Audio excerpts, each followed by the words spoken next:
Botany का पहला chapter cell the unit of life का जो है पहला लेक्चर है ये, और एकदम भाई के जैसे तुम लोगों को समझाने वाला हूँ, ज्यादा टेंशन लेने की बात है नहीं, ठीक है। और मैंने अभी जस्ट पढ़ा है तो मैं भी तुम्हें अभी जस्ट बता रहा हूँ। देखते हैं कि कौन जो है ये, मतलब कि तुम लोग है ना रिवीजन फेज के अंदर इस वीडियो को ले सकते हो कि हाँ भाई तुम जब रात के टाइम सो रहे हो ना तब तुम इस वीडियो को देखोगे और कान में ना ईयरफोन्स लगा के या ऐसे ही अगर तुम वीडियो देखते हो ये तो तुम्हें बहुत ज्यादा अच्छा फील होने वाला है। और तुम्हें जो है जो अपना सबकॉन्शियस माइंड जो होता है उसके अंदर तुम लोगों को ये चैप्टर जो है अच्छी तरीके से फीड हो जाएगा अगर तुम रात को सोते वक्त ये वीडियो लगा के सोते हो तो, ठीक है।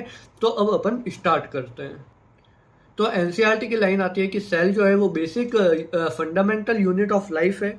सबसे पहला पॉइंट तो ये। उसके बाद एनसीईआरटी के पेज नंबर 87 की बात कर रहा हूं मैं। दूसरी लाइन आती है कि all organisms are composed of cells, यानी कि जितने भी आपके पास ऑर्गेनिजम्स हैं वो सेल्स के बने होते हैं। अब सेल्स होती है दो तरीके की, एक होती है यूनिसेलुलर, एक होती है मल्टी सेलुलर। यूनिसेलुलर के अंदर क्या होता है कि एक सिंगल सेल प्रेजेंट होती है, और मल्टी सेलुलर के अंदर क्या होता है कि दो या दो से ज्यादा सेल्स से बना हुआ ऑर्गेनिज्म जो होता है वो आपका मल्टी सेलुलर ऑर्गेनिज्म कहलाता है। उसके बाद आपके आ जाता है यूनिसेलुलर ऑर्गेनिज्म क्या होता है और ये क्या चीज है। तो सबसे इसके अंदर एनसीईआरटी ने दो लाइन दे रखी है। पहली लाइन ये है कि भाई साहब जो आपका यूनिसेलुलर ऑर्गेनिजम्स हैं वो इंडिपेंडेंटली एग्जिस्टेंस करते हैं, और एक दूसरी लाइन दे रखी है कि performing the essential function of life, ठीक है। तो ये दो पॉइंट जो है यूनिसेलुलर के अंदर दे रखा है। पहला जो है इंडिपेंडेंट एग्जिस्टेंस है और दूसरा जो है परफॉर्मिंग द एसेंशियल फंक्शंस है। उसके बाद आ जाती है सेल के बारे में एक और लाइन दे रखी है कि ये fundamental structural and functional unit of life है, ठीक है। उसके बाद जो आ जाता है आपको एक नाम दे रखा है एनसीईआरटी ने, जब आप नीचे देखोगे ना तब आपको एक नाम दे रखा है एंटोन वॉन ल्यूवेनहोइक, ठीक है। इसने इस बंदे ने जो है ये जो एंटन वॉन है इसने पहली बार सेल को देखा है और उसने सेल को थोड़ा बहुत डिस्क्राइब कर दिया ऊपर ऊपर से। उसके बाद एक बंदा आया जिसका नाम था रॉबर्ट ब्राउन, जिसने जो है डिस्कवर्ड किया, क्या डिस्कवर्ड किया, न्यूक्लियस। यानी रॉबर्ट ब्राउन ने क्या डिस्कवर किया, न्यूक्लियस। उसके बाद मैं आप लोगों को सेल थ्योरी उसके बाद मैं आप लोगों को सेल थ्योरी के ऊपर लेके जाता हूं जो कि सन 1838 के अंदर आई थी, जिसके अंदर दो साइंटिस्ट इकट्ठा हुए थे। एक है मैथेलस और दूसरा है थियोडोर सेचवान, ठीक है। दोनों के दोनों जो है, एक ये जो आपका मैथेलस है ये है जर्मन बॉटनिस्ट, और वो दूसरा बंदा जो है वो है जर्मन जूलॉजिस्ट है। इन दोनों ने अपनी अपनी एक अलग रिसर्च करी, उसके बाद ये एक फंक्शन में मिले, तब इन दोनों ने आगे काम साथ में किया और बनाई सेल थ्योरी, ठीक है।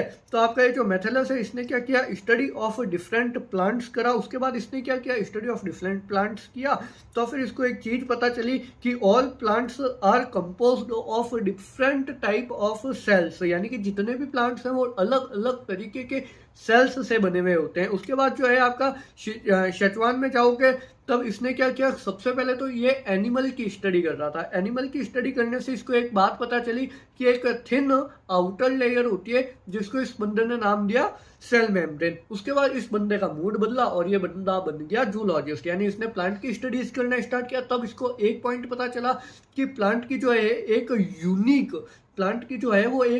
प्रॉपर्टी होती है, और वो एक प्रॉपर्टी ये है कि उसके पास होती है सेल वॉल। सेल वॉल जो है केवल और केवल प्लांट्स में पाई जाती है, एनिमल्स में सेल वॉल नहीं होती।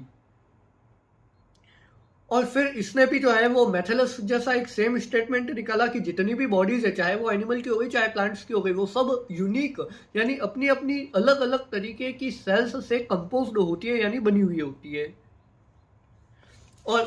और फिर जब ये दोनों मिले तब इन दोनों ने इसको जो है सेल थ्योरी नाम दे दिया। उसके बाद एक तीसरा बंदा जो है वो कुछ सालों बाद आता है, 10-20 साल बाद आता है, उसका नाम होता है रेडोल्फ, ठीक है। रेडोल्फ विर्चोव, ठीक है, 1855 के अंदर आता है। ये क्या कहता है कि जो सेल्स है, ठीक है, वो एक तो है composed from pre existing sales से बनी हुई होती है सेल्स, ठीक है। सेल डिवाइड होती है और जो है प्री एग्जिस्टिंग सेल रहती है उसी से बनी होती है। फिर इसने अपनी भाषा के अंदर एक नियम दिया और वो था ओमिनेस सेलुला ई सेलुला। क्या था, ओमिनेस सेलुला ई सेलुला, ठीक है। और फिर इसने सेल थ्योरी को मॉडिफाई किया और अब उसको सेल थ्योरी को फाइनल शेप किसने दिया, व्रिचॉव ने, ठीक है।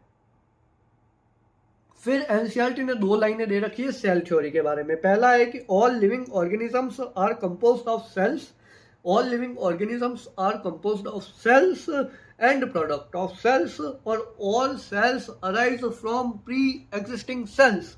डन। ये आपकी हो गई सेल थ्योरी, जिसके अंदर अपन ने एनसीईआरटी के पेज नंबर 87 और 88 को कवर किया है। नेक्स्ट वीडियो के अंदर अपन नेक्स्ट एक पेज को, 1 या 2 पेज उसको कवर करेंगे, जो कि आपको कुछ ही घंटों बाद मिल जाएगा। जय हिंद, जय भारत।